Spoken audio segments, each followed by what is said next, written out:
What's up, everybody? Tim Anderson here, aka Renfail, and it looks like E3 has officially been canceled this year for the third year in a row. There hasn't been a physical event, and this year it looks like they've pulled the plug on both the physical and digital event.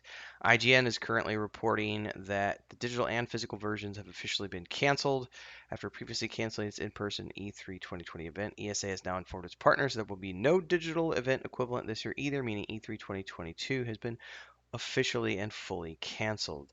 News broke via a tweet from Razer PR lead Will Powers, who said that the email had been sent out announcing the cancellation of a digital E3 event. IGN has independently verified the contents of the email as well. I mean, I kind of have to wonder though, does it really matter?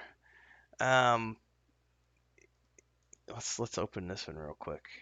This is all the way back in January from this year when they were talking about the event probably being canceled due to the COVID pandemic. And yeah, okay, so this is the big thing though. This is something I was reading about a couple of days ago, the fact that many publishers and developers are opting to host their own digital showcases, which means the need for E3 has become questionable in recent years. I have to ask the question, has E3 been important for like a decade? Like I seem to recall before they took away public attendance, E3 was a big thing. Everybody wanted to go to E3. It was like Comic-Con, everyone wanted to go there, everyone wanted to be there. And then they switched it and said only the press can come, only the media, only official content creators and industry experts can be here. And all of a sudden they had gatekeeping going on, which kind of ruined E3 as an expo event in my mind. I mean, yeah, we still got trailers and we still got to see some cool features, but you couldn't go there and rub shoulders with everybody. And that, for me, is one of the big reasons to go to a conference. Having a public speaking career in the travel space for a long time and having participated in, I think, around 25 events over the years, keynoting and otherwise, going for 2, 3 days to an event is a big deal. It's a lot of fun. You're seeing people that you might only see 2 or 3 times a year, maybe only once a year. You get to rub shoulders with the industry experts and your peers and people you want to meet, celebrities within the space. You hang out, you have fun, you go to talks and presentations, and you get to see showcases and keynotes. You get cool swag, and it's just a good, fun event. And yeah, it costs a chunk of change. That's the big thing, is that these types of events cost a lot of money to put together. And E3 being like the top of the pack is one of those things that just it costs a boatload. It also is very expensive to go to and attend if you are a game developer. If I remember correctly, the average cost the last time I bothered looking was around $100,000 just to have a small booth space when you factored in electrical and all the things that you needed to have a proper presentation space, which makes it pretty much unobtainable for most indie projects and kind of keeps it only AAA. So I don't know. There was something I read earlier today. Um, that was saying that it's probably not a big deal, that it's been canceled because no one really cares about it anymore. This was before IGN reported on it. Looks like Game Awards executive producer and presenter Jeff Keighley also tweeted a winking emoji. Miriam was surprised by the CEUs. Da, da, da, da, says it's not that hard to believe that it's getting canceled this year because E3 has been showing signs of aging over the past few years, with different video game companies opting to have their own digital events instead.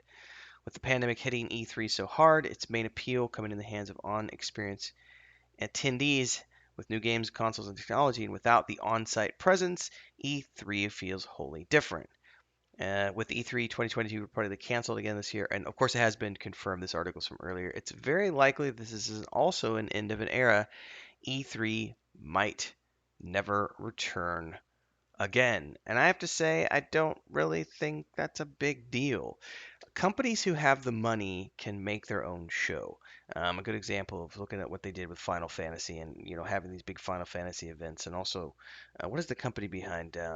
It's Gearbox Games, right? Behind Path of Exile, having their own big event every year.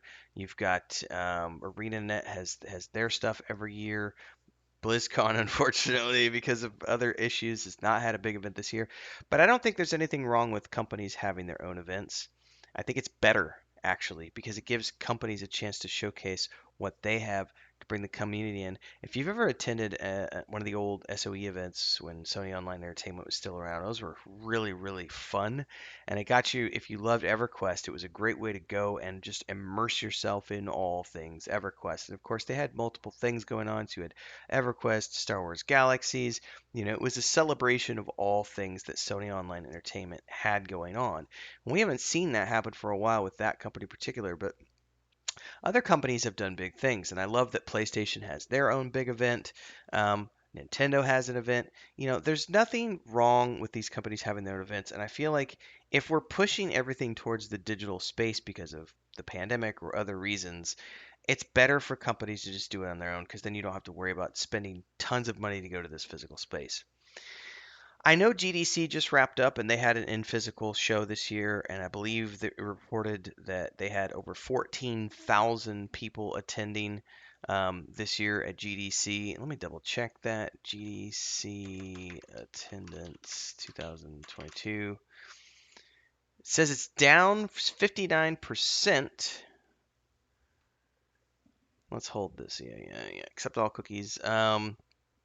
Had 17,000 people in 2022, down 41% from 29,000 attendees at GDC 2019. Dun, dun, dun, dun. 50%, 5,000 of those attendees were just signed on for the virtual component of the show, so the actual convention center crowd was 12,000, down from the 29,000, or down 59% compared to 2019. Organizers, blah, blah, blah, blah, blah. GDC is going to be returning to Moscone from March 21st to March 25th, 2023. I'll probably be submitting a speaker submission this summer to attend next year. We'll see. But you need big numbers to put on any sort of conference. I've done a lot of travel shows, as I mentioned earlier, and the smallest I've ever attended had 600 attendees. And I feel like 500 is like the smallest you could do and still be profitable because of how much money it takes to rent out a conference space, a hotel, put everybody up, pay for your speakers to fly in, pay for speakers fees. If you're paying speakers fees, put all your speakers and workers up in hotels and pay their per diems for the weekend.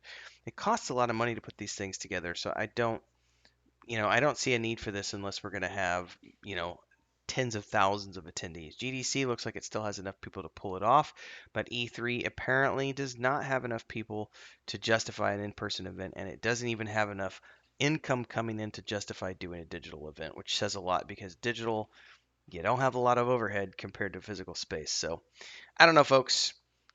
With E3 being canceled this year, does it spell the end of E3 as a thing? I don't know. I don't think it matters if it does. I think we've got plenty of other individual game companies doing cool things with their own showcases, and I think that's the way we need to go in my mind, especially if we're going to stick to the online format because of COVID and other reasons.